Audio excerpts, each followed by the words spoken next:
오늘 저희들에게 주신 말씀은 룻기 2장 8절부터 16절. 어찌하여 나를 돌아보시나이까. 자, 룻기 2장 8절부터 16절을 같이 읽으시겠습니다. 시작. 보아스가 룻에게 이르되 내 딸아 들으라. 이삭을 죽으러 다른 밭으로 가지 말며 여기서 떠나지 말고 나의 소녀들과 함께 있으라. 그들이 베는 밭을 보고 그들을 따르라. 내가 그 소년들에게 명령하여 너를 건드리지 말라 하였느니라. 목이 마르거든 그릇에 가서 소년들이 기러운 것을 마실지니라 하는지라. 룻이 엎드려 얼굴을 땅에 대고 절하며 그에게 이르되 나는 이방 여인이거늘 당신이 어찌하여 내게 은혜를 베푸시며 나를 돌보시나이까 하니 보아스가 그에게 대답하여 이르되 내 남편이 죽은 후로 내가 시어머니에게 행한 모든 것과 내 부모와 고국을 떠나 전에 알지 못하던 백성에게로 온 일이 내게 분명히 알려졌느니라.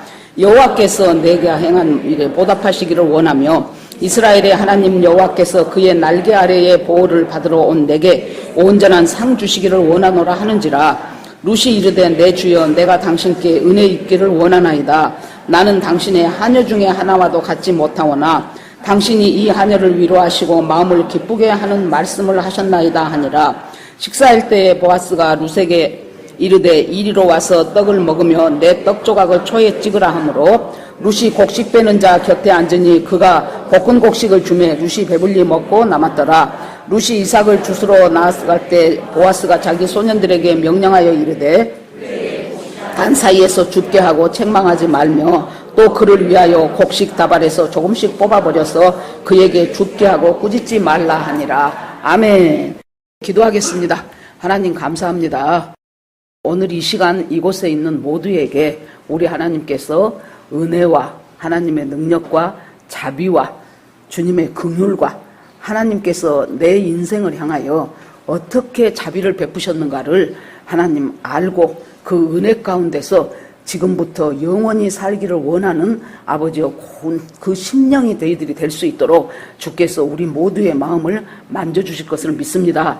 하나님 아버지, 말씀을 주시는 분도 성령님이시오 기록하게 하시는 분도 성령님이며 그 말씀에 은혜를 주시는 분도 역시 성령님입니다. 우리 하나님께서 이 시간 성령께서 함께하여 주시어서 우리 모두에게 하나님께서 주시는 귀한 것들로 든든하게 채워져서 하나님 이 험난한 세상을 항상 승리하고 이기며 살도록 하나님께서 인도하실 것을 믿습니다. 모두 주께 올리고 예수님 이름으로 기도합니다. 아멘. 인사하시겠습니다. 우리는 복받은 사람들입니다. 오늘도 은혜 주실 줄 믿습니다. 예, 감사합니다. 되게 사람들이 권력이 있고 또 지위가 높은 사람들과 친분이 있는 것을 은근히 좋아하고 또 자랑도 해요. 우리 동창 중에 지금 무슨 장관이다.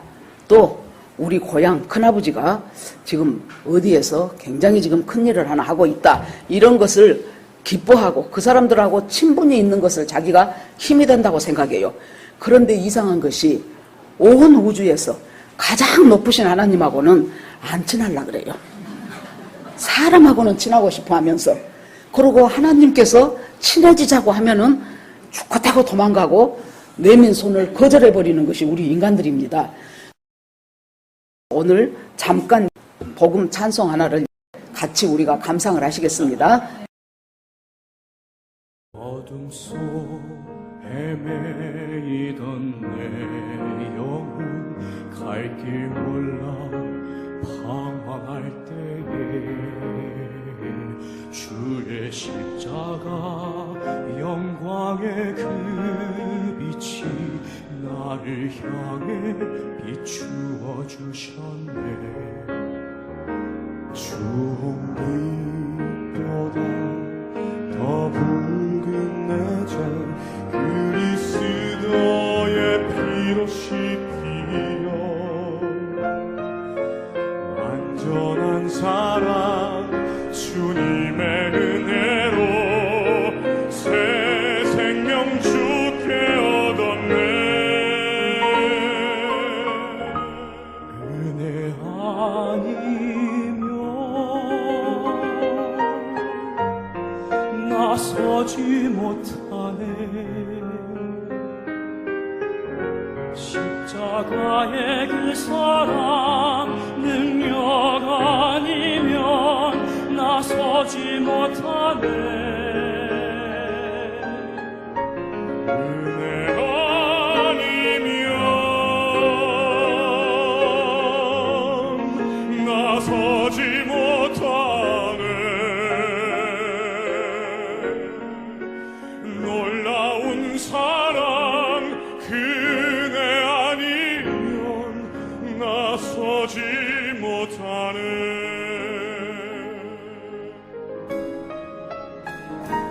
나의 노력과 의지가 아닌 오직 주님의 그 뜻 안에서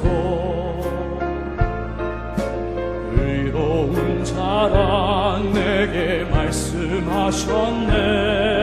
완전하신 은혜로 은혜 아니면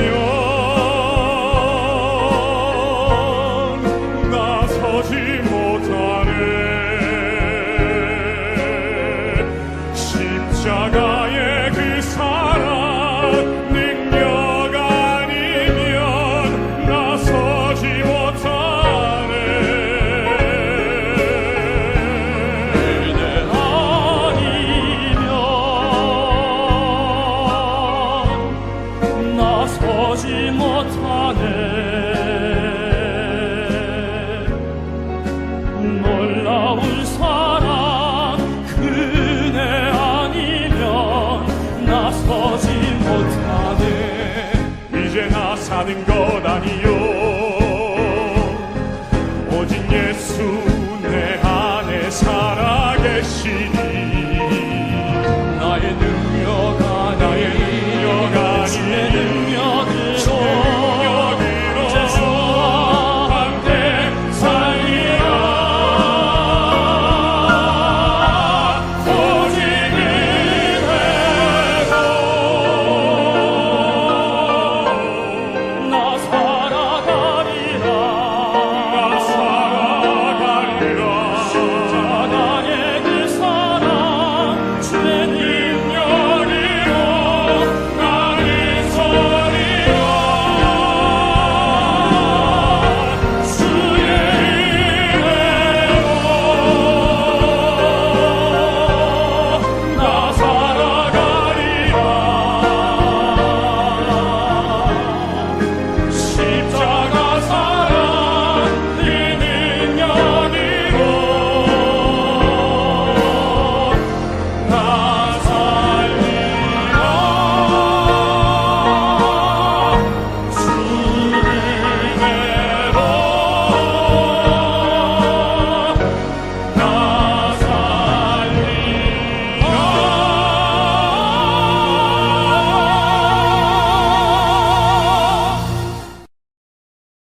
오늘 주제가 무엇인가가 딱 알아지겠지요?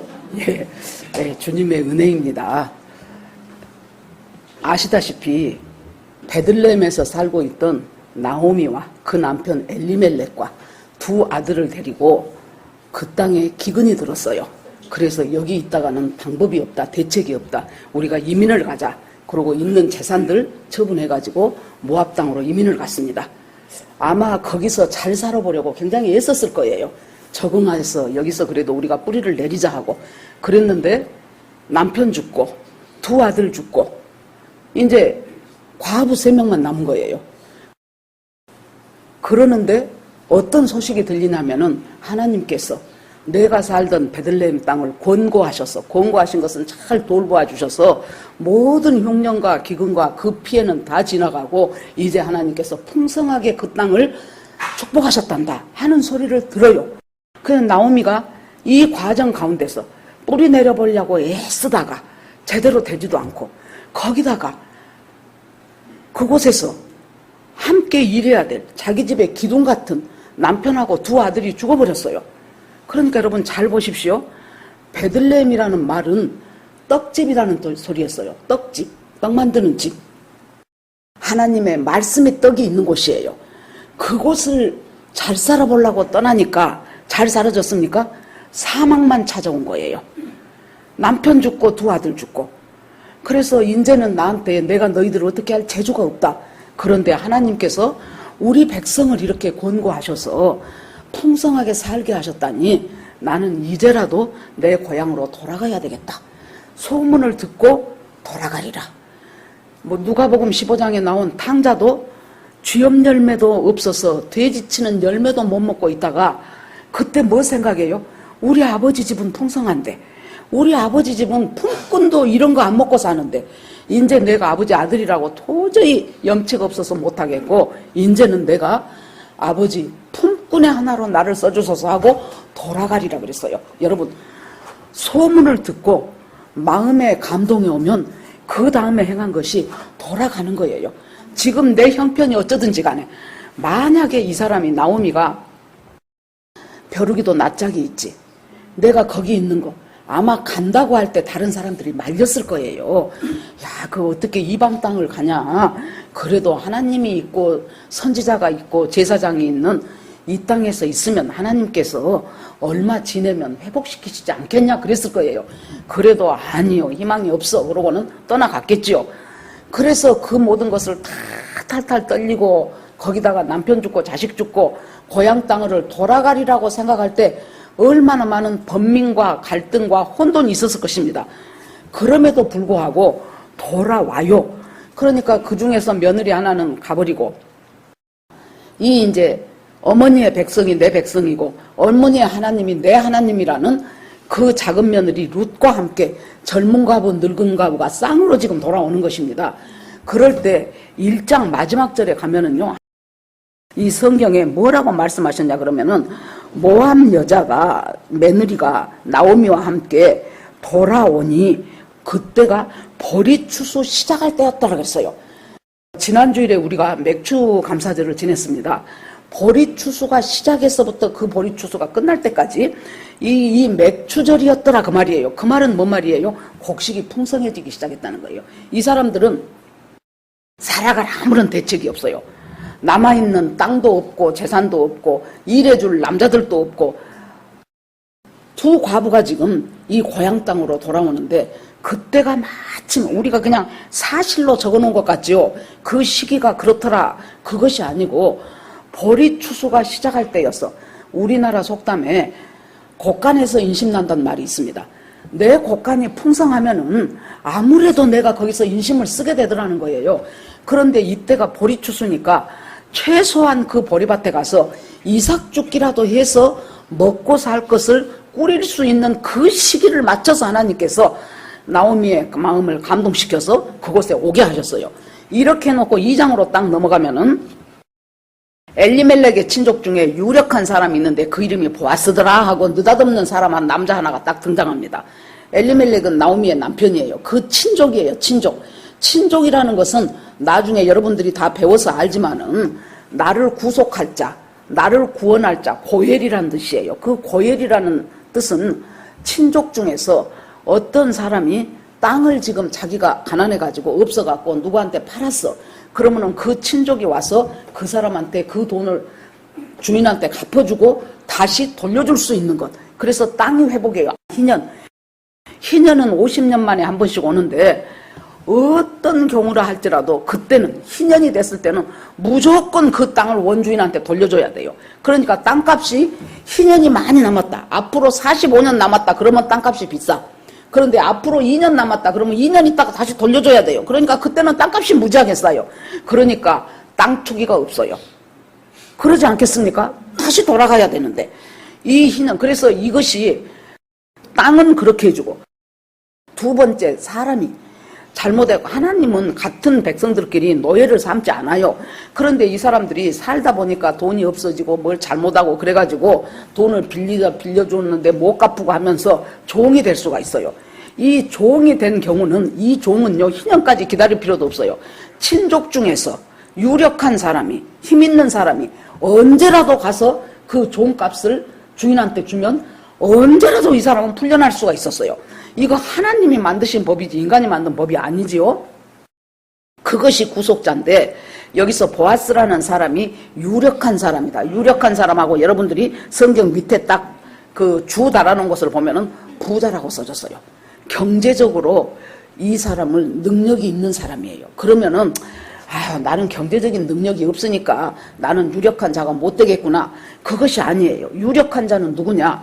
어느 정도 예를 들어서 별로 이 사람이 친절을 안 베풀어도 아무도 누가 말할 필요가 없는 그 이상을 넘어서는 사람. 예를 들어서 저기에 박수를 주는 할아버지가 있어요. 저는 가능한 한 그분들을 안 놓치려고 예를 써요. 대체적으로 여러분 박수 주는 할아버지나 할머니 봐봐요. 덩치 좋고 키 큰 사람 나 본 적이 없어. 전부 몸이 왜소해요. 키도 작고 몸도 빼빼하고 전부 다 왜소한 사람이 허리까지 구부러져 갖고 그 박수 주겠다고 주워갖고 한 달 내에 그것 모으면요 한 20만 원 정도 번다고 하더라고요. 그래서 지내가다가 걸리면은 어쩔 때는 10,000원 주고 어쩔 때는 5,000원 줘요. 그래서 할아버지 그냥 이것 갖고 그냥 뭐 하나 사드세요. 그러고 주면은 자기 하루 내에 한 것보다 더 많거든요. 돈 5,000원만 줘도. 그러니까 5,000원짜리가 있으면 기왕이면 안 쓰고 지갑에다 넣어놔요. 그래서 5,000원 주고 어쩔 때는 10,000원도 주고 그렇습니다. 그러니까 내가 그 박수 주는 사람 옆에 그냥 내가 지나간다고 아무도 누가 나한테 당신 왜 박수 주는 사람 모른 척하고 가요? 안 그런단 말이에요. 그럼에도 불구하고 5,000원을 주는 것이 그것이 유력한 자라는 거예요. 아시겠지요?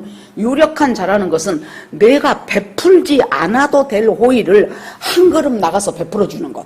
그것이 유력한 자예요. 우리 모두는 유력한 자가 될 수 있어요. 내가 건강해. 그러면 약한 자의 연약함을 내가 돌아봐줘. 그러면 나는 유력한 자예요. 내가 큰 돈은 없어.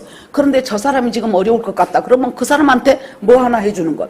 우리가 지금은 안 합니다만은 개척 초기부터 시작해갖고 코로나 전까지 매주 수요일 날 빵하고 우유를 노숙자들에게 요 앞에서 나눠줬어요. 보통 한 100명 가까운 수가 먹었을 것입니다. 그런데 누가 우리 교회 보고 당신 개척교회인데 이제 시작한 교회인데 그 노숙자들을 불러서 빵하고 우유 갖다 주시오. 그 말한 사람 하나도 없어요. 어떻게 했으면 좋을까 하고 우리가 운영회에서 회의를 하다가 처음에는 돈을 시작했어요. 1,000원씩. 돈 준다 그러니까 사람들이 너무 많이 몰려오는 거예요. 그러고 그 사람들이 그 돈을 받아갖고 술 먹어버려요. 그래서 이것보다 더 나은 것이 뭘까 하다가 차라리 우유하고 돈은 우유하고 빵하고 2개니까 1,000원보다 더 들어요. 그러지만 우유하고 빵으로 합시다 해서 이제 이건 뭡니까? 우리가 비록 교회 막 생겨갖고 사람 몇십 명 모이지도 않아도 우리는 그분들한테 유력한 자가 된 거예요. 유력한 자가 얼마든지 내 입장에서 안 해도 아무 말 할 사람이 없는데도 불구하고 내가 한 걸음 나가서 호의를 베풀 때 유력한 자라고 말이에요. 지금 보아스는 안 그래도 돈도 많고 물질적으로도 유력할 뿐만 아니라 마음속에 하나님의 은혜를 항상 간직하고 사는 사람이 유력한 자예요. 그래서 이 보아스에 대한 소개를 딱 하고 나서 2절에 보니까 모압 여인 룻이 나오미에게 이르되 원하건대 어머니 우리 둘이가 당장 먹고 살아야 되는데 내가 밭에 가서 누구에게 은혜를 입으면 그를 따라가서 이삭을 주겠나이다. 누가 자기 밭에서 이삭 주우라고 허락을 해준다면 은혜를 입으면 그것을 그러니까 나오미는 무엇을 아는 사람이에요? 하나님의 은혜를 아는 사람이에요. 하나님이 나한테 은혜를 베풀면 그 밭에 있는 사람한테 내가 이삭 좀 줄게요 하는데 그 사람이 거절하지 않고 주우라고 허락을 한다면 내가 가서 이삭을 주워가지고 어머니 오겠나이다. 그런데 여러분 보면은 이 앞에 1장에도 그러고 이 룻을 설명할 때마다 항상 앞에 수식어처럼 모압 여인 룻, 모압에서 온 모압 소녀 룻, 꼭 모압 여자란 말을 앞에다가 붙여요. 왜 그럴까요? 여러분 이스라엘에서 그 당시에 여자는 사람 축에도 수에도 안 넣었잖아요. 아무 가치 없는 사람을 여자로 쳤어요. 그 중에서 더 가치 없는 사람은 여자 종보다 더 가치 없는 사람이 이방 여자. 그 중에서도 과부. 그러니까 모압 여자 룻이다 모압 여자 룻이다 하고 그 사람 이름 앞에 계속해서 모압 여자 하고 써놓는 것은 이 사회에서 제일 천한 지금 밑에 있는 사람. 그 사람 누가 모른 척해도 왜 저 불쌍한 사람 모른 척 합니까? 하고 말할 필요가 없는 사람이 지금 그걸 지금 은근히 드러내는 거예요. 이 룻은 그런 여자다. 이 룻은 누가 안 베풀어줘도 말 한마디 할 수 없는 그런 모압 여자. 그 모압 여자 룻이 어머니한테 내가 은혜를 입으면 누구에게 은혜를 하나님이 어떤 누군가를 통해서 나에게 은혜를 입혀준다면 어머니 제가 가서 이삭을 줍겠나이다. 그렇게 말씀을 한다는 그 말이에요. 자, 그래서 3절에 보니까 룻이 가서 베는 자를 따라 밭에서 이삭을 줍는데, 그래서 아주 공손하니 얘기를 합니다. 우연히 엘리멜렉의 친족 보아스에게 속한 밭에 이르렀더라. 룻이 그 많은 밭 중에서 어디로 갔어요? 엘리멜렉의 친척인 보아스라는 사람 밭에 도착하게 됐더라. 그런데 여기서 하나 이해할 수 없이 써놓은 단어가 우연히 그렇게 됐다는 거예요. 그런데 룻기를 한 번이라도 읽어본 사람은 이것이 우연이 아니란 걸 알 수가 있어요. 어떻게 이것이 우연입니까? 나중에 그 보아스하고 결혼해서 그 보아스하고 사이에서 난 아들이 오벳이고, 그래서 룻이 다윗왕의 증조모가 되고, 이것이 어떻게 하나님의 섭리 아니고 우연히 이루어졌겠냐고요. 그런데 우연이 됐다는 거예요. 성경은 왜 우연이라고 써놓을까요? 여러분, 하나님은 엘리야처럼 갈멜산에서 바알 선지자, 아세라 선지자, 가짜 선지자들 850명을 불러가지고 한번 우리가 맞짱 떠보자, 누신이 참신인가 한번 알아보자 해가지고 850대 1로 여지없이 깨버리지요. 하늘에서 불이 내려오고 막 도랑을 핥아버리고, 이렇게 엄청난 역사를 하시는 분도 역시 하나님이셔요. 그런데 하나님께서 우연히 이르렀다고 말씀하신 것은 성경에서 여자 이름이 그대로 성경에 제목이 된 것이 룻기하고 에스더예요. 그런데 에스더도 여러분 읽어보면은 하나님이 전면에 나타나질 않아요. 하나님 여호와라는 이름이 한 번도 안 나온 것이 에스더서예요. 룻기도 하나님이 전면에 안 나타나요. 그러면 왜 그랬을까요? 왜 우연이라고 했을까요? 하나님은 엄청나게 큰 놀라운 엘리사 같은 역사, 또 모세를 통하여 홍해를 건너는 놀라운 역사를 하시는 분이 하나님이지만은, 여러분, 우리의 일상이라는 것이요, 어제가 오늘 같고 오늘이 내일 같은 때가 많아요. 거의 그런 일상을 우리가 살아가고 있어요. 그러면 하나님은 일상 속에서 하나님이 이렇게 자기 자신을 드러내지 않고 룻기에서 자꾸 우연히 됐던 것처럼 말씀하신 이유가, 일상 속에서 비슷비슷한 삶을 살아가는 우리의 일상 가운데 하나님께서 얼마나 알게 모르게 하나님이 우리를 돕고 은혜를 베풀어 주신다는 것을 여기서 말하는 거예요. 우연히 보여 우연인 것처럼. 그런데 실은 우연이 아니에요. 필연 중에 필연이에요. 하나님의 섭리 속에서 그 많고 많은 밭 중에서 친족인 나를 구속해 줄 수 있고 나를 도와줄 수 있는 그 보아스의 밭에 이르는 것이 어찌 우연이겠습니까? 참새 2마리가 한 아사리온에 팔리는 것도 우연이 아닌데 우연일 리가 없죠. 우연이라고 했어요. 그러면 하나님은 그 다음에 또 무엇을 합니까? 보아스가 베들레헴에서 그 밭에 마침 이르렀다 그랬어요. 그러면은 본래 이렇게 주인은 주수하는 밭에 잘 안 간답니다. 거기에 이제 확실한 자기 일하는 집사 하나 맡겨놓고 나중에 제일 끝날에는 한번 가서 본대요.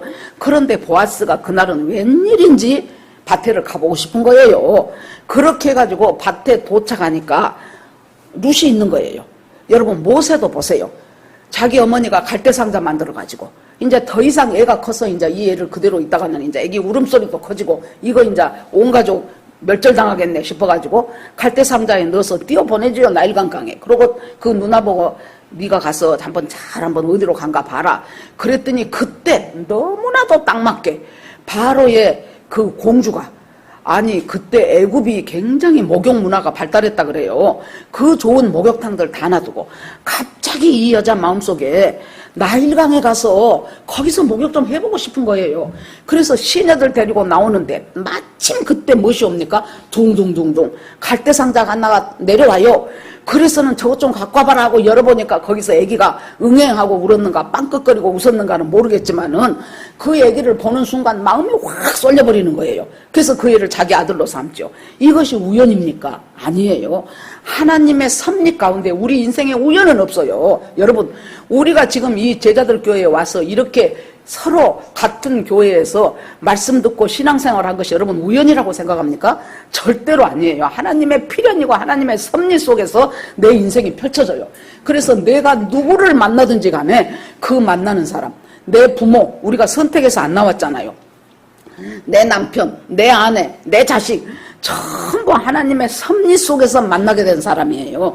거기다가 하나님의 때 우리가 하나님이 역사를 하실 때는 첫째 하나님이 뜻 뜻대로 역사를 하셔요. 두 번째, 그 하나님의 뜻이 어떻게 펼쳐집니까? 하나님의 방법과 하나님의 때에 맞춰서 펼쳐져요. 아무리 내가 조바심을 내도 하나님의 때까지 하나님은 기다리고 계셔요. 왜냐하면은 하나님이 정해놓은 그 때가 카이로스의 때예요. 그 때가 하나님께서 역사하시는 시간이지, 내가 끄집어 당긴다고 하나님의 때가 당겨지는 거 아니고, 내가 밀친다고 하나님의 때가 밀쳐지는 거 아니에요. 그런데 여기서 자, 룻은 우연히 그 밭에 간 것 같고, 보아스는 어째 이상하게 마음이 땡겨서 온 것 같고, 그런데 거기서 그 밭에서 이 두 사람이 서로 만나게 됐어요. 그러니까 보아스가 일하는 사람들에게 이제 덕담을 합니다. 아유, 여호와의 은혜가 당신들한테 있기를 원합니다. 아이고, 하나님의 은총이 주인님한테도 있기를 원합니다. 그렇게 하고 보니까 그 이삭 줍고 있는 여자들 중에서 모르는 얼굴이 있는 거예요. 그래서 저기 저 모르는 저 젊은 여자는 누구냐 그랬더니 이 사환이 대답하기를, 예, 나오미의 모압 며느리인데, 모압에서 온 모압 여자 룻이라는 여자인데, 그 사람이 잠깐 아침에 와서 여기서 이삭을 주어도 되겠냐고 공손하니 묻더니, 그때부터 지금까지 잠깐 쉬는 것 외에는 계속해서 저렇게 열심히 일을 하고 있습니다. 여러분, 이 보아스는 지금 하나님께서 숨겨놓은 하나님의 히든 카드인데요, 이 보아스를 만나기 위해서 룻과 나오미는 모압에 있었다면, 모압에 그대로 있었다면 하나님께서 예비하는 이 놀라운 보아스라는 유력한 자를 만났겠냐고요. 내가 그래도 쪽팔리지, 내가 다 털어먹고 어떻게 부끄러워서 고향을 간다냐, 내가 죽어도 여기서 기어이 비벼보다 죽을란다 했으면은 하나님께서 예비하신 인생의 새 아침은 없어. 그 놀라운 보아스는 없어요. 그런데 그들이 떠나기로 결단했어요. 그런데 많은 사람들이 떠나지 말아야 될 것과 떠나야 될 것으로 구분이 안 돼. 떠나지 말아야 될 것은 말씀이 있는 바로 그 베들레헴을 떠나서는 안 돼요. 그런데 얘네들은 떠났어. 많은 사람들이 말씀이 있는 교회에서 조금만 기분 나쁘면 떠납니다. 자존심이 상하면 떠나고, 목사님이 나를 인정을 안 해준 것 같으면 떠나고, 저 사람한테는 2번 인사하더니 나부는 슬쩍 지내가네. 그러면 또 그것이 한 2번 겹쳐? 그러면 틀림없어. 저 목사님이 아닌 것 같아도 은근히 사람 무시하네 하면서 또 떠나고, 다양합니다. 여러분, 떠나야 될 것과 떠나지 말아야 될 것에 대한 기준점이 뭐예요? 말씀이 있으면 떠나면 안 된다 그 말이에요. 여기에서 이 사람들이 베들레헴이 떡집이요, 떡집, 말씀의 떡집이에요. 베들레헴을 떠나도 안 돼. 왜? 흉년이었기 때문에 떠났잖아요. 만약에 그들이 모압 지방에서 깨닫지 못하고 계속 모압에서 개기고 있었다면은 보아스를 만났겠습니까? 어림도 없죠. 그래서 저 여자 누구냐 하니까 이러저러한 여잔데요, 아이고, 아침부터 시작해갖고 지금까지 잠깐 거기 임시 텐트 쳐놓은데 거기서 잠깐 앉았다가 계속해서 지금 일을 하고 있습니다. 그러니까 여러분 보세요. 보아스는 지금 하나님을 예표하고 하나님을 대신하는 은혜의 통로가 지금 보아스라는 사람이에요. 하나님의 은혜를 만나기 위해서 이 사람들이 뭐 합니까? 룻이 열심히 일을 해요. 여러분, 삶의 현장에서 최선을 다해가요. 성실할 때 하나님은 그 밭에 오시는 거예요. 그냥 주님이 하시겠지 하고 입 벌리고 있으면은 절대로 하나님 그런 사람들은 갈 길이 먼 거예요. 주님이 하시겠지 하고 내 삶의 현장을 우습게 봐요. 그 전에 그 축구 선수 이영표 선수가 하는 간증 중에서 들으니까, 자기가 축구 선수를 할 때는 팍 아주 골을 신나게 박지성한테 어시스트 해주고, 박지성이가 또 탁 받아서 차고, 또 안정환한테 이태리 할 때도 안정환한테, 그때 우리가 동점이었었잖아요. 그런데 연장전 가가지고 이제 5분도 안 남았어요. 그런데 이영표 선수가 어시스트 하니까 안정환 선수가 헤딩으로 해가지고 우리가 그때 8강인가 들어갔잖아요. 그럴 때는 그냥 자기가 팍 무릎 꿇고 앉아갖고 하나님 감사합니다. 그러면 카메라가 자기를 쫙 비춰갖고 하나님 영광 돌립니다 했는데, 은퇴를 하고 나니까 맨날 애기만 보라 그래.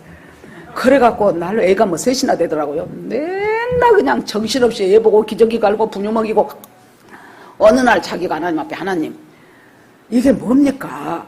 내가 그래도 필드에서 뛸 때 선수할 때는 있는 힘을 다해서 그렇게 하면 하나님 그 아주 기도하는 그 모습이 그 온 세계에 알려지고 그래서 하나님께 영광을 돌렸는데 지금은 그냥 자다가도 깨서 분유 먹여야 되고 기저귀 갈아줘야 되고 봐줘야 되고 울면은 그냥 어쩔 줄을 몰라야 되고 하나님 도대체 이게 뭡니까? 하나님이 조용한 음성으로 말하는 것을 네가 아기를 열심히 보는 것이 나한테 영광을 돌리는 것이다. 여러분 착각을 하지 마시라고요. 내가 최선을 다하는 삶의 현장에 하나님은 보아스를 보낸다니까요. 내가 입 벌리고 어머니 하나님이 주시겠지요. 우리 둘이 줄 때까지 가만히 누워서 기다립시다. 이럴 때 온 것이 아니에요. 지금 이제 우리 아들 며느리 손자들이 이제 우리 집 왔잖아요. 제가 이제 예를 들어서 뭐 별것은 안 해줘요. 그래도 밥 해주고 뭐 빨래도 하고 막 이제 그러지요. 그러면서 내 마음속에 내가 이렇게 열심히 쟤네들을 섬기고 있는 이 현장에 예수님이 오신다. 그렇게 생각하면 없던 힘이 나버려요. 자, 그러는데 여기서 보아스가 그때 딱 도착을 해요. 그래갖고는 이제 8절부터 여러분들이 보시면은 보아스라는 사람을 통해서 하나님이 은혜를 어떤 식으로 베푸는가를 우리가 한번 보자고요. 우리한테도 똑같아요. 우리에게 베푸신 은혜도 하나님이 누군가를 통해서 사람을 통해서 베풀기도 하고 하나님이 직접 성령의 감동으로 베풀어 주시기도 하고 그런데 그 은혜를 보니까 이제 보아스가 그 얘기를 듣고는 룻에게 말할 때 내 딸아 이삭을 주우러 다른 밭에 가지 마라. 그 말은 뭔 말이에요? 한참 추수할 때고 젊은 남자들도 많고 그러기 때문에 이 여자들 성추행 당할 수도 있고 이런 속에서 내 밭을 떠나지 마라. 내 밭은 내 사람들이 하기 때문에 안전하다는 거예요. 너한테 허튼 일 안 할 것이라는 첫째 하나님의 은혜는 어떻게 옵니까? 나를 보호하시는 것부터 시작을 한다 그 말이에요. 비록 노숙자라 할지라도 비록 진짜 엄청 어렵고 힘든 일을 하고 있는 중이라 할지라도 하나님께서는 나를 보호하시는 것이 하나님의 은혜의 첫 번째예요. 네가 밭에 떠나지 말아라. 그리고 여기서 떠나지 말고 여기서 일하는 이 여자들과 함께 있어라. 그 속에 너를 넣어주겠다는 거예요. 그러면서 그들이 배는 밭을 보고 그들을 따르라. 그래서 추수꾼들이 일을 하기 시작하면은 그때 나는 인제 와갖고 뭐 더군다나 저 이방 여잔데 싶어가지고 한참 보리 베고 가는데 너는 저 뒤에 다른 사람들이 이삭 다 죽고 나서 저 뒤에 있는지 없는지 모를 것 한두 개 줍는 그렇게 하지 말고 보리 베는 사람 뒤에 바짝 따라가는 거예요. 뭐예요? 많이 거두게 하겠다는 거예요. 하나님께서 그 전에 제가 몇십 년 전에 다녔던 교회에 목사님이 설교 중에 했던 말씀을 제가 안 잊어버린 것이 있는데 그 목사님이 그래요. 인생이라는 것을 이렇게 살아보니까 뭐가 같냐. 하나님 앞에 충성스럽게 사는 사람이 있어요.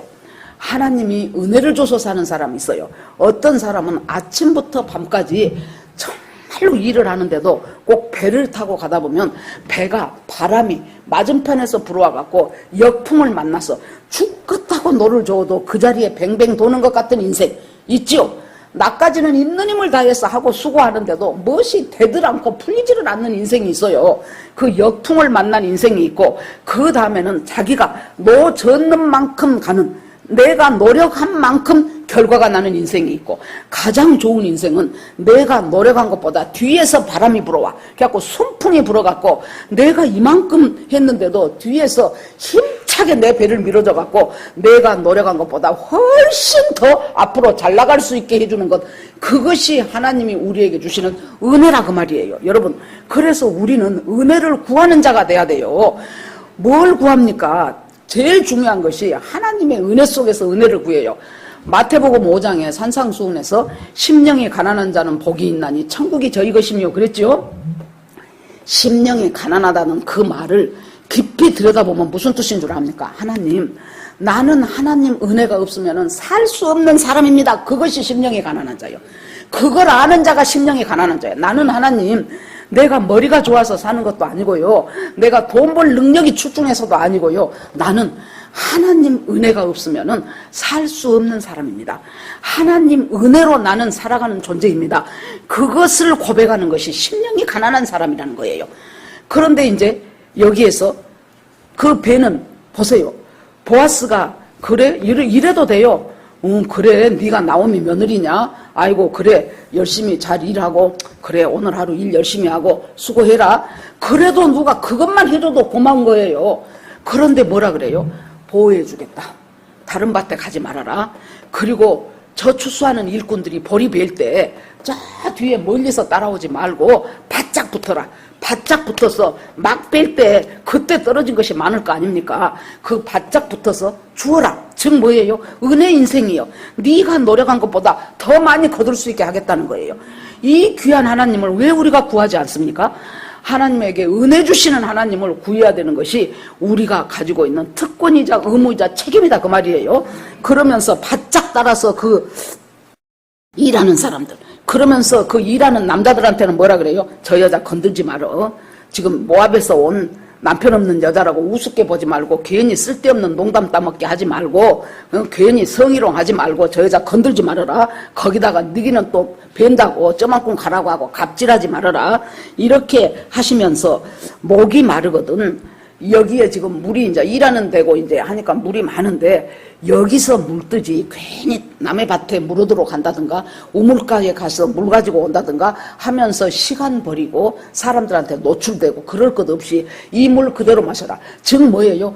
우리 집에서 일하는 식구들과 똑같이 내가 너를 보호하겠다는 거예요. 이것이 하나님의 은혜예요. 룻이 뭘 했습니까? 한 거 없어요. 그냥 모압 여인이에요. 자기 시어머니 따라왔을 뿐이에요.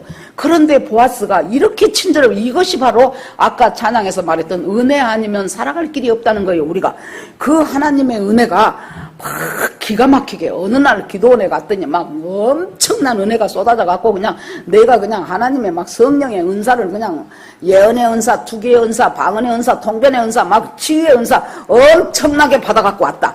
이것만이 은혜가 아니라는 거예요.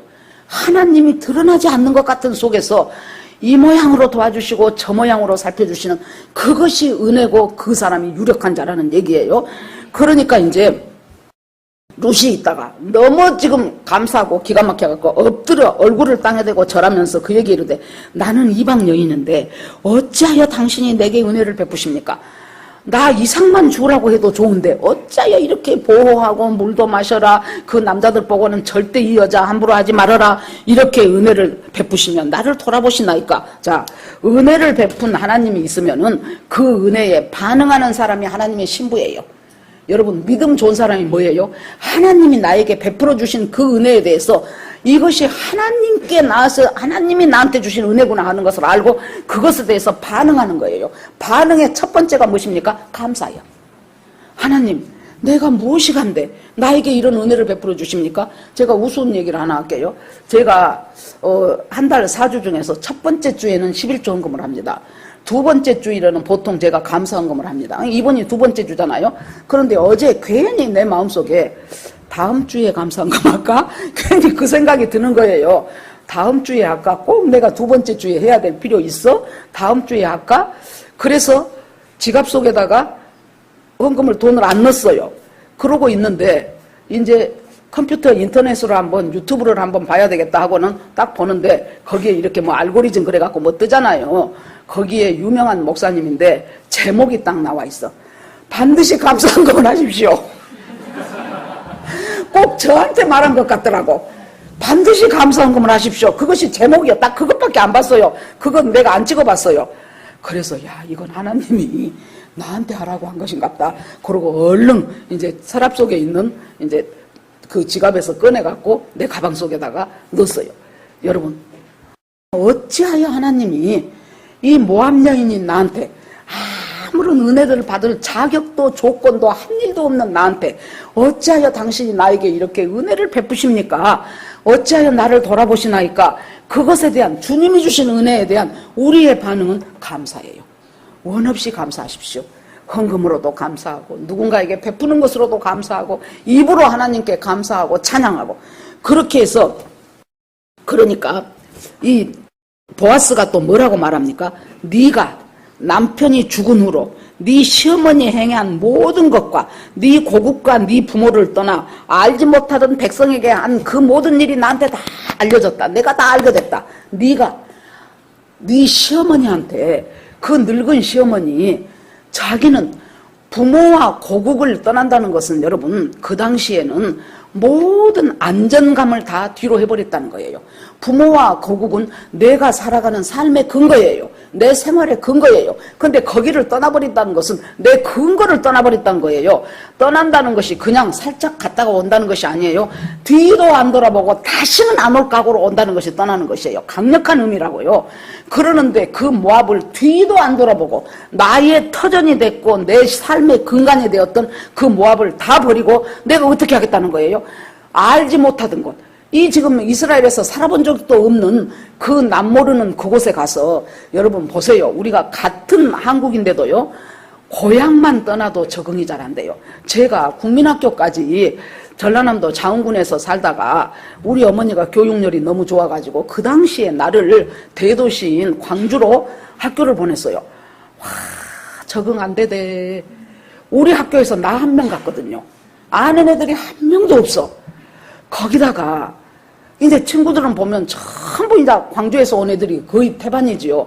그래 놓으니까 참 적응이 안 되더라고. 거기 살아가는 동안에. 중학교 3년 동안이 저한테는 참 광야 같은 곳이었어요. 여러모로 힘들었어요. 경제적으로도 힘들고 애들하고 적응하기도 힘들고. 그러니까 요새 애들은 텔레비라도 보지요. 할 것이 없으니까. 진짜로 여러분 할 것이 없으니까 공부를 열심히 했어요. 그래서 제법 공부 잘한 축에 들어가기 시작했어요. 그런데 여러분 같은 전라남도에서 이쪽에서 저쪽으로만 가도 적응이 안 되는데 여러분 거기서 모압에서 모압 이방 사람들을 갖다가 지옥의 땔감이라고 생각하는 저 이스라엘 땅에 와서 그 사람들 속에서 같이 살아가기로 작정을 하고 모압을 뒤도 안 돌아보고 다시는 안 올 것처럼 떠났다는 것은 앞으로 내 미래를 인도하실 분은 하나님입니다. 그 믿음으로 왔다는 소리예요. 앞으로 내 미래를 인도하실 분은 하나님이 아무 대책도 없어. 자기 시어머니가 뭐 땅 한 떼기 남겨놓은 것도 없어요. 돈도 없어요. 일해줄 남자도 없어요. 그런데도 그곳을 떠나서 네가 알지 못하는 이곳에 왔다는 그것이 뭐냐 그러면은 시어머니를 돌봐야 되겠다는 말하자면 하나님의 인자하심이 너한테 베풀어져 갖고 네가 그 시어머니를 돌보는 그 인자 성경에 보면은 그것은 여러분들이 외워두세요. 하나님의 인자하심, 긍휼하심, 자비하심, 사랑 전부 똑같은 다 헤세드라는 단어예요. 잊어먹지 마세요. 헤세드. 그 하나님의 헤세드를 네가 너희 시어머니한테 베풀었다는 거예요.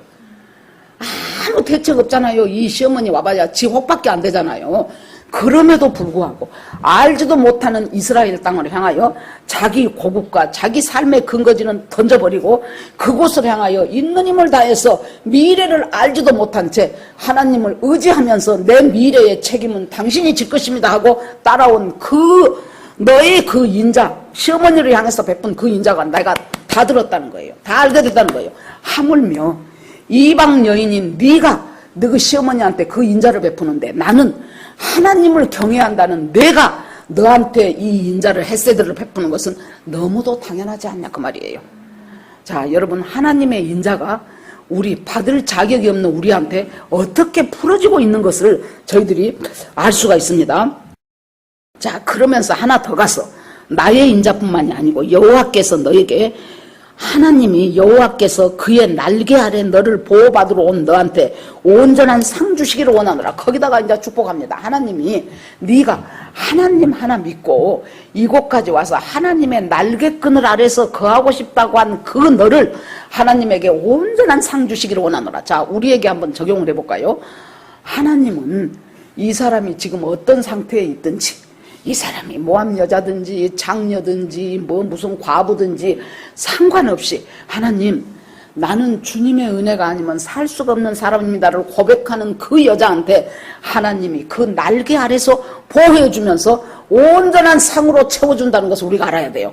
지금 우리가 생각하면서 살아가면서 나는 앞길이 막막하네. 나는 인생이 참 고달프네. 내 앞으로 어떻게 될 줄 모르겠네. 내 자식들은 어떻게 돼갈 것이며 지금 나는 내일 모레의 삶을 어떻게 영해야 될지 모르겠다는 그런 막막함과 탁탁함이 있는 그때일수록 해야 될 것이 뭐예요? 여러분 하늘에서 하나님이 나를 주관하신다는 하나님의 주권을 믿으신다면 땅에서 나는 지금 나에게 주어진 내 삶의 성실하는 것이 땅에서 내가 할 일이에요.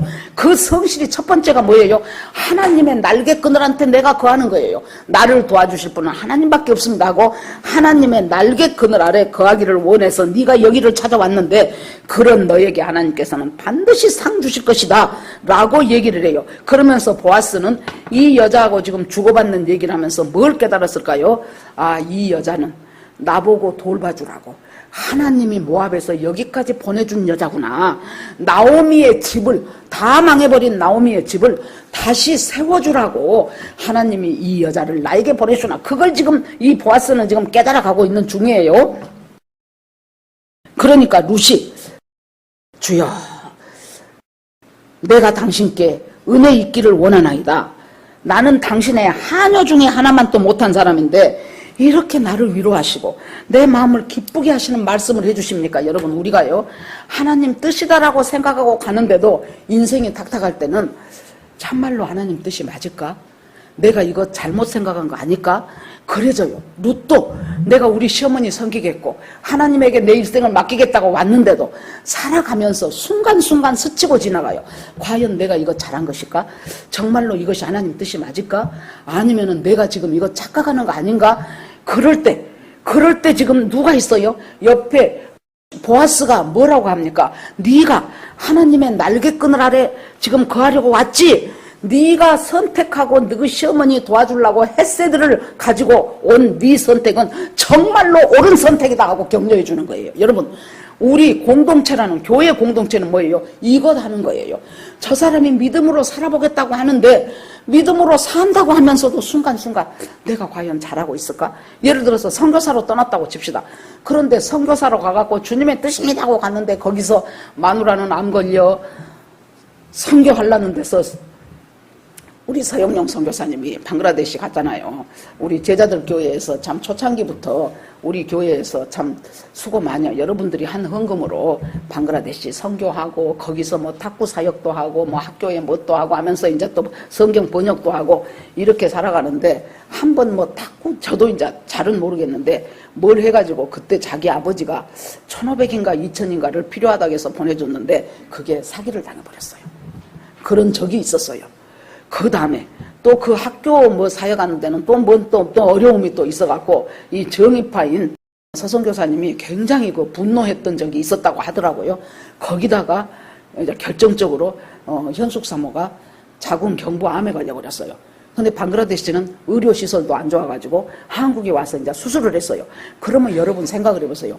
분명히 하나님이 나를 그곳으로 보내고 하나님 뜻이다고 했는데 이런 어려운 일들이 겹치게 되면서 진짜 하나님 뜻이 맞을까? 정말로 내가 혹시 착각하고 잘못한 것 아닌가? 이런 생각이 누구든지 들어요. 어떤 사람이든지 누구든지 들 때 그때 곁에 있는 사람이 공동체는 뭐 하는 거예요? 저 사람이 믿음으로 뭔가를 해보겠다고 결정했을 때 옆에서 격려하는 거예요. 네가 너희 시어머니 섬기겠다고 여기까지 온 것은 하나님의 날개 그늘 아래로 들어온 것이나 마찬가지다.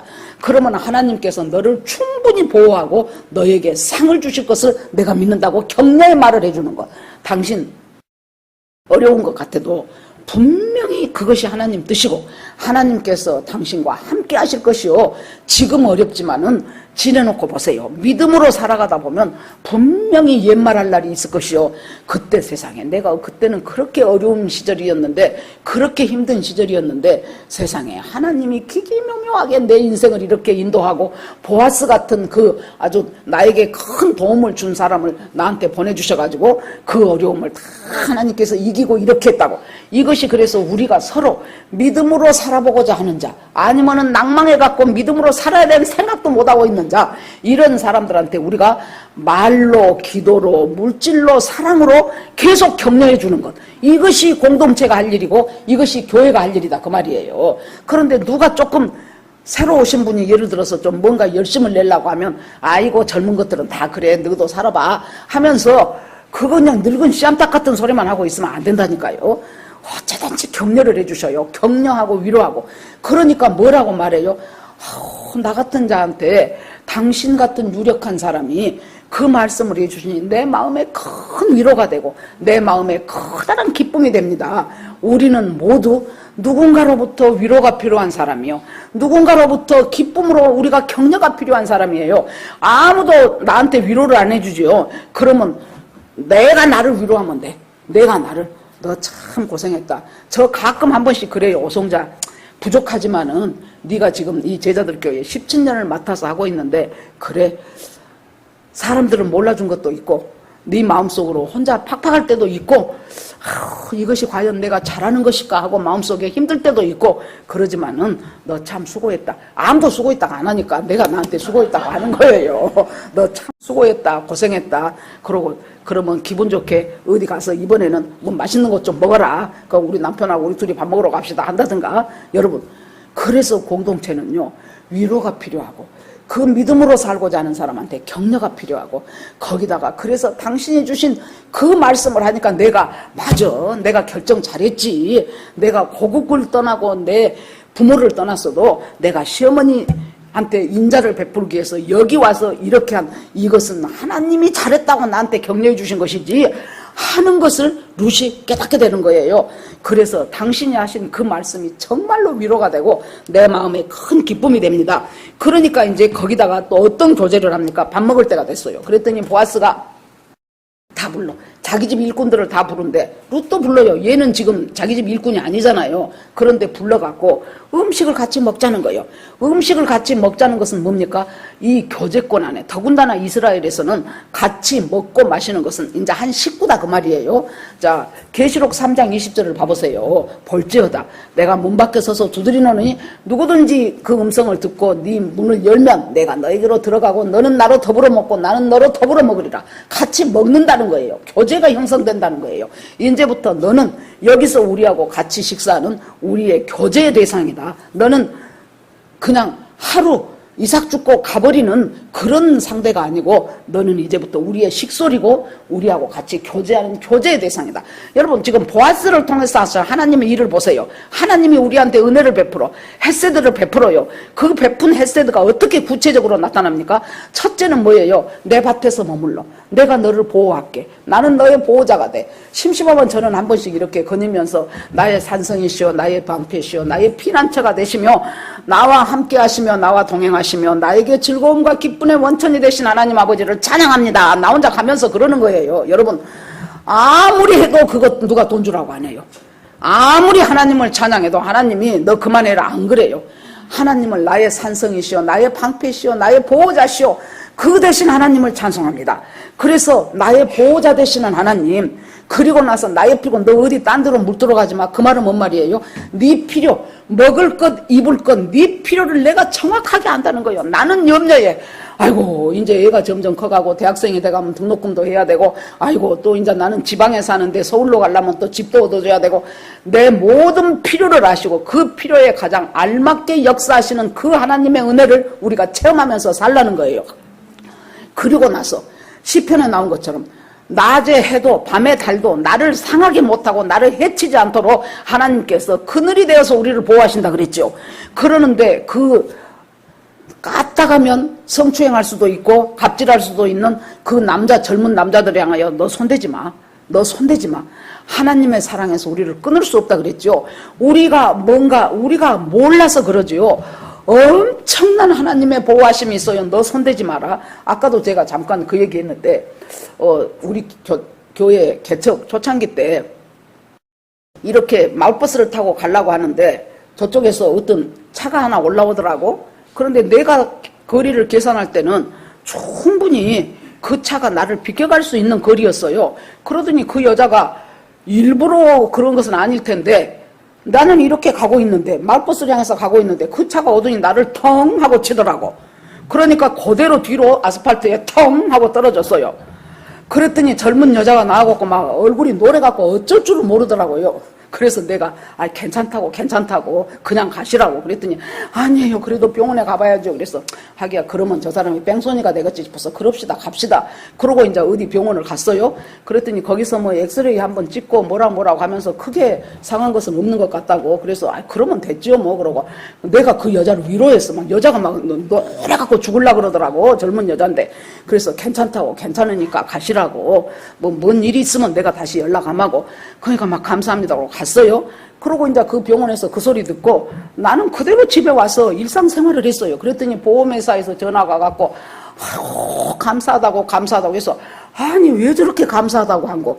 그 정도 했으면은 웬만한 사람은 병원에 입원을 해갖고 보험을 빼. 아무리 병원에서 괜찮하다 그래도 교통사고는 더 두고 봐야 돼 하면서 열흘이고 20날이고 병원 신세 지는 거요. 그런데 아무렇지도 않다고 걱정 말라고 나한테 연락하지 말라고 뭔 일 있으면 내가 하겠다고 그러니까 그 보험회사 그 담당 그 청년이 감사합니다. 아주 사모님 고맙습니다. 말을 아주 몇 번을 하다 그래서 왜 저 사람이 저렇게 고맙다고 거 그랬더니 하도 요만한 건수 하나 있으면 그놈을 갖고 물고 늘어지는 사람만 보다가 걱정 말라고 하니까 여러분 그때가 언제입니까? 십몇 년이 흘렀어도 아무 이상 없잖아요. 걱정 말면 돼요. 그러면 걱정할 일이 안 생긴다니까요. 여러분 그래서 여기서 지금 주님이 뭐예요? 그러니까 아까 이제 진아 집사님하고 그 얘기를 잠깐 진아 집사님이 아이고 목사님 하나님이 오목사 넘어진다 하면서 천사들 보고 빨리 받아 그렇게 해갖고 딱 받았대. 맞아 그런 것 같으네 그랬거든요. 여기서 뭐예요? 해코지를 할 수도 있는 그 젊은 일꾼들 향하여 너희들 손대지 마. 너희들 해코지 하지 마. 절대로 갑질하지 마. 저 여자 손에 끼치지 마. 주님의 은혜가 어떻게 해요? 나도 모르는 사이에 나를 보호하고 나도 모르는 사이에 내가 악한 일을 당하고 있을 것을 미리 물리쳐 주신 하나님의 은혜예요. 그리고 나서 하나님의 날개 그늘 아래 나를 보호해 주시는 거예요. 그러면서 이제 또 뭐예요? 같이 교제하자는 거예요. 너는 이제 남이 아니야. 내가 먹는 음식 너도 먹어. 우리가 아가서에 봐보세요. 솔로몬 왕이 그 술람미 여자한테 반해갖고 잔칫집에 계시로 들어갈 때 온갖 좋은 것을 갖다가 다 먹이는 거예요. 온갖 좋은 것을 갖다가 너 이거 안 먹어봤지? 너 이거 한번 먹어봐. 너 이건 먹어볼래? 이건 먹어볼래? 뭐예요? 지금까지 하나님을 모르고 인생 가운데서 살았던 그 교제는 정말로 그거 유치한 교제였어요. 그런데 하나님을 알고 나서 한 하나님이 나에게 주신 그 교제는 기가 막힌 교제예요. 그 교제를 이제부터 너하고 나하고 하자는 거예요. 하나님의 은혜가. 그래서 나는 너로 더불어 먹고 너는 나로 더불어 먹으면서 우리가 아름다운 교제의 관계로 나가자는 거예요. 그것이 하나님이 우리를 향한. 그러니까 중요한 것은 뭐예요? 하나님과의 교회는 부지런히 다녀도요 여러분 전혀 하나님과 교제하는 것이 내가 신앙생활하고 있는 그 본질이라는 것을 모르는 사람들이 꽉 찼어요. 교회 안에. 하도 우리 교회는 내가 하나님과 친밀해지십시오, 하나님과 교제해야 됩니다 하니까 어느 정도는 돼 있을 거예요. 그래서 그 교제하면서 하나님의 마음을 알아. 교제는 무엇을 합니까? 그 사람과 서로 사귀면서 그 사람의 마음과 내 마음이 통하는 것이 교제지요. 그리고 그 사람의 필요를 알아. 그 사람도 나의 필요를 알아. 그래서 서로 돕고 그렇게 하면서 점점 사이가 깊어지는 그 교제를 하나님은 원하셔요. 점점 깊어져요. 주님과의 사이가. 아하, 주님이 이것이네. 예를 들어서 내가 감사헌금을 둘째 주에 하는데 이번 주는 그냥 꼭 이번 주에 할 필요가 있어 했는데 갑자기 그것이 딱 떠가지고 아이고 주님 꼭 나한테 하는 말 같네요. 그것은 지금 주님과 교제하고 있다는 얘기예요. 얼마든지 그것이 뜨거나 말거나 내가 나하고 상관없을 수도 있어요. 우리가 작은 것에 성경의 잠언에 보면 뭐라고 나옵니까? 범사의 여호와를 인정하라 그랬어요. 아이고 우연이지. 우연 아니에요. 성경에서 우연이라고 써줬어도 우연이 아니잖아요. 우연 아니에요. 범사의 하나님을 인정해야 돼요. 내 인생 속에서 내 삶 속에서 일어나는 내가 만나는 사건, 내가 만나는 사람, 내가 돕는 사람, 나를 돕는 사람, 무엇이든지 그것이 하나님과의 교제 속에서 이루어졌을 때 우리는 점점 하나님과의 만남이 깊어져 가면서 주님과의 은혜 속에 깊이 잠기게 되면서 내 믿음은 점점 주님과 함께 되는, 그렇게 하나님이 어디까지 우리 보고 믿음이 올라오라 그럽니까? 그리스도의 장성한 분량까지, 그리스도의 장성한 분량까지 우리가 자라나기를 하나님은 원하고 계셔요. 그렇게 하면서 이 볶은 곡식을 먹고 식사를 같이 하자. 그래 놓으니까 주님이 주시는 그 볶은 곡식이 14절에 보니까 그가 볶은 곡식을 주매 룻이 배불리 먹고 남았더라. 뭐예요? 주님은 우리에게 주시면 풍성하게 주셔요. 풍성한 은혜로 주셔요. 도둑이 오는 것은 도둑질하고 죽이고 멸망시키려는 것이고, 하나님 예수 그리스도가 온 것은 너에게 생명을 주고 그냥 숨만 꼴딱꼴딱 쉬는 생명이 아니고 그 생명을 풍성한 생명으로, 정말로 하나님 안에서 기쁨이 넘치고 환희가 넘치고 하나님 안에서 즐거움이 넘치고 주님의 뜻을 헤아려서 깨달아가고 하는 이런 풍성한 생명을 주기 위해서 오셨다는 거예요.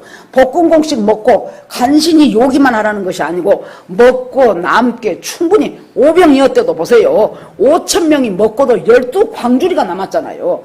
저는 이제 한참 그 말씀의 은혜가 될 때, 이 12광주리를 남겼는데, 아니, 딱 맞게, 예수님은 전지전능하시는데, 거기 모인 사람 딱 떨어지게 맞춰서 먹지, 뭐 하려고 남겨갖고 12광주리나 남게 했을까? 제 생각이에요. 제가 큐티하면서 든 생각.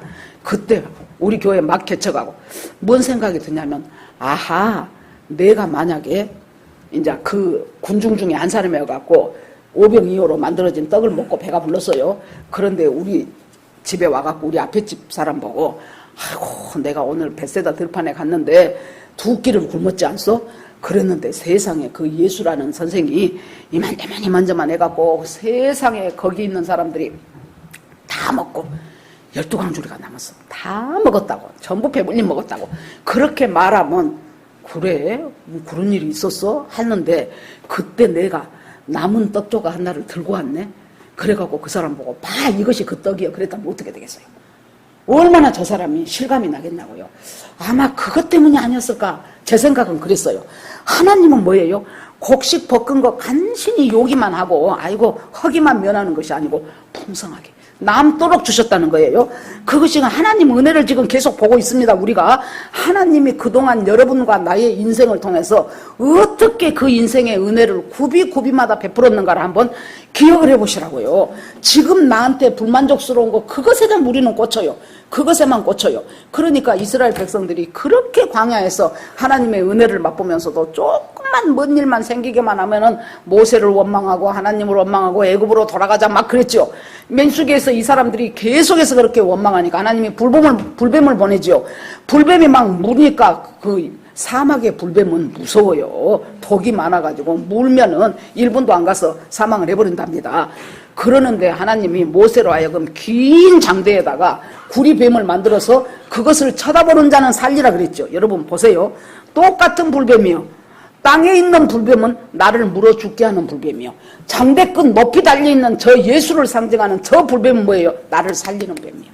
여러분, 우리가 하나님의 주권을 믿는다면은 우리의 눈이, 제가 어디 그래서 읽었는데, 비행기 만들어진 것이 그렇게 오래지 않아요. 우리 인류 역사상 라이트 형제가 비행기를 만들 때 얼마나 사람들이, 아니 저 이상한 애는 왜 존밥 먹고 저렇게 묘한 짓을 하는지 몰라 그랬을 거 아닙니까?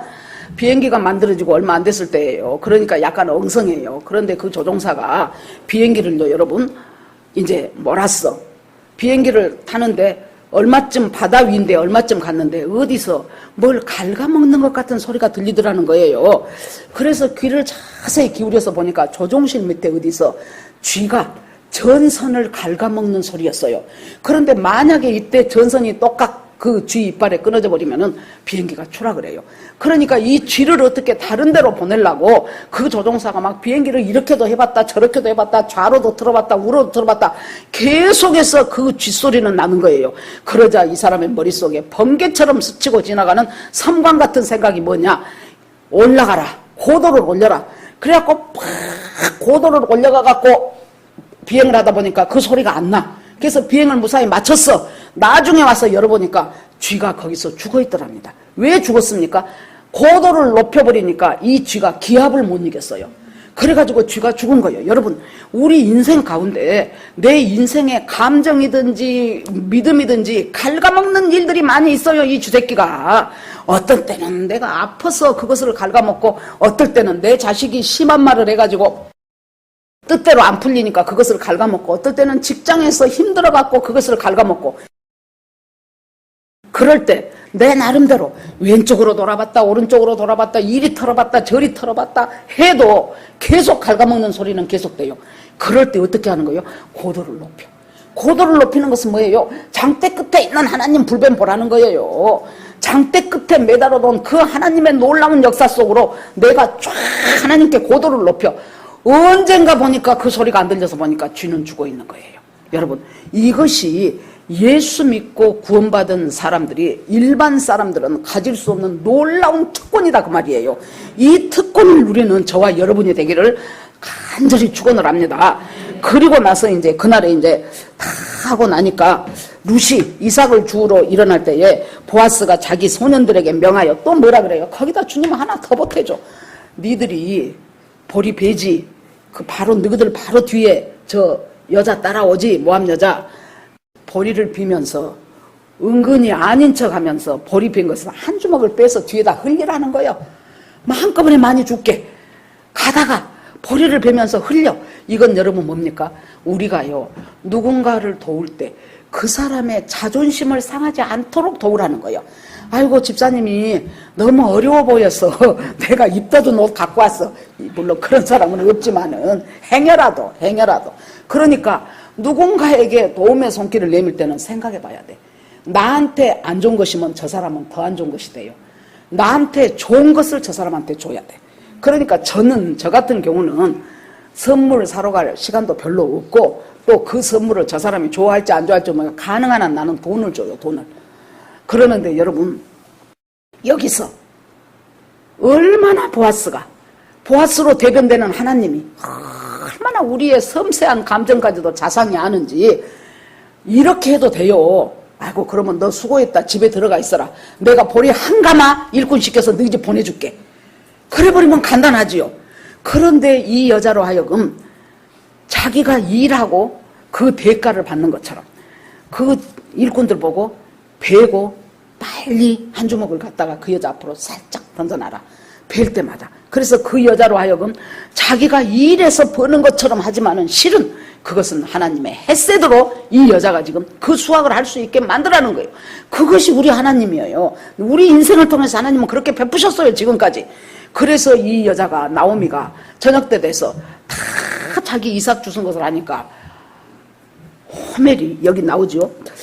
17절에 보니까 룻이 밭에서 저녁까지 죽고 그 죽은 것을 떠서 보니 보리가 얼마예요? 한 에바더라. 한 에바가 얼마냐 그러면 22리터랍니다. 22리터는 두 모녀가 시어머니하고 며느리가 둘이 일주일 먹을 수 있는 양식이래요. 그러니까 보통 걷는 사람보다 훨씬 많이 걷었어. 보통 예를 들어서 뭐 반에 반 에바 정도 걷으면 그날 하루에 많이 걷은 거예요. 그런데 이 여자는 한 에바를 걷게 해줬어요. 어떻게 하고? 자꾸 뿌려줘. 하나님이 은혜를 우리한테 자꾸 뿌려줘. 내가 이만큼 일했는데 자꾸 뿌려지니까 더 걷어. 그렇게 해서 한 에바를 거둘 수 있도록 일주일. 그러니까 이것이 지금 보리 시작되었죠. 보리 추수 시작이죠. 그러면 언제까지입니까? 보리 추수 끝난 오순절까지 계속돼요. 그러면 이 오순절 약 50일의 시간 동안 이 여자는 거의 1년 가까운 양식을 자기 시어머니하고 이 며느리가 먹을 수 있는 양식을 확보할 수 있도록 이렇게 되는 거예요. 이것이 주님의 우리에게 베풀어 주신 은혜입니다. 여러분 은혜를 구하는 여러분과 제가 되십시다. 돈을 구하지 마시고 내 자존심을 구하지 마시고 하나님 주님의 은혜 아니면 내가 살아갈 수가 없습니다 하는 하나님의 은혜를 구하면서 그 은혜가 얼마나 다양하게 얼마나 섬세하게 베풀어지고 있는가를 보면서 그 은혜 속에서 계속해서 주님의 더 깊은 은혜로 들어가는 저와 여러분이 되기를 주의 이름으로 축원합니다. 아멘. 자, 주여 한번 부르고 같이 기도합니다. 주여! 하나님 아버지 주님의 은혜를 감사드립니다. 정말로 하나님의 은혜가 아니면 살아갈 수가 없습니다. 하나님 심령이 가난한 자는 복이 있나니 하나님 은혜 아니면 살아갈 수 없다는 것을 하나님 신학 때나 하나님 앞에 고백하며 진심으로 감사하는 저와 우리 교인들이 되기를 원합니다. 하나님 주님 붙잡아 주시옵소서. 돌보시는 은혜가 있었고 아버지 악한 것들을 막아주시는 은혜가 있었고 내 필요를 채우시는 은혜가 있었고 나와 교제하는 교제의 은혜가 있었음을 하나님 고백합니다. 내가 일한 것보다 훨씬 더 많이 거두게 하신 하나님의 풍성한 사랑이 은혜였음을 또 고백합니다. 하나님 아버지, 주께서 저희와 함께 하시며 은혜 가운데 인도하신 하나님을 감사 찬양 드리며 이 모든 말씀을 예수 그리스도 이름으로 기도합니다. 아멘.